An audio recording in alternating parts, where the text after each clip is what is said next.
السلام علیکم ورحمۃ اللہ وبرکاتہ۔ اقرا اردو ٹیچ چینل میں آپ سبھی کا خیر مقدم ہے۔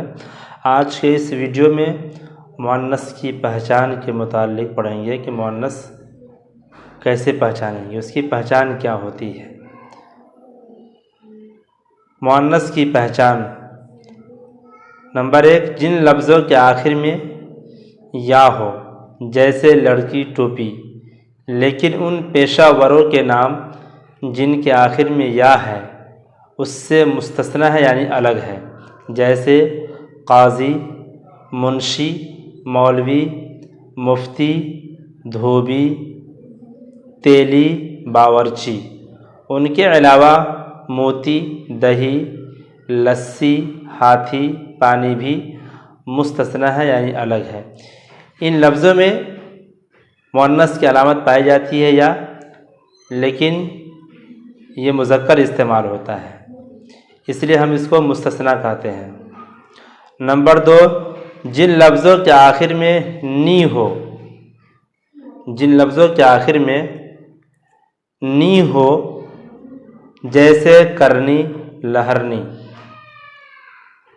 نمبر 3، جن لفظوں کے آخر میں تے ہو، جیسے رحمت، زحمت، لیکن، شربت، دوست، گوشت، درخت، وقت، گیت، یہ مستثنی ہے، یہ مذکر استعمال ہوتا ہے۔ یہ چوتھا ہے جن لفظوں کے آخر میں ٹے ہو، جیسے تھکاوٹ، جھنجھٹ، گھبراہٹ۔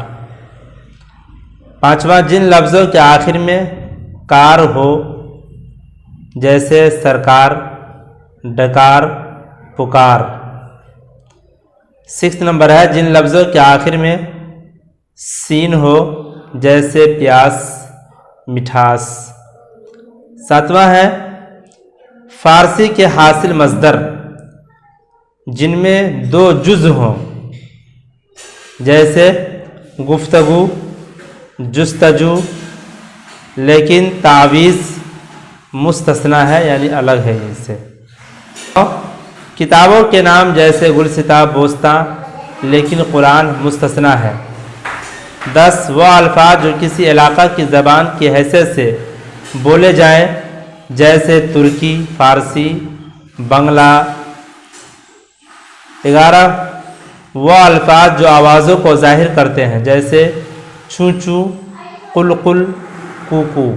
12 حروف تعجی کے 20 حروف تانیث مستعمل یعنی مؤنث استعمال ہوتے ہیں، بے، پے، تے، ٹے، سے، جیم، چھے، حے، خے، دال، ڈال، رے، ڑے، زے، سین، شین، فے، اور یہ اور بقیہ حروف تذکیر مستعمل ہوتے ہیں، یعنی ان حروف کے علاوہ جتنے حروف ہوں گے وہ سب کے سب مذکر استعمال ہوں گے۔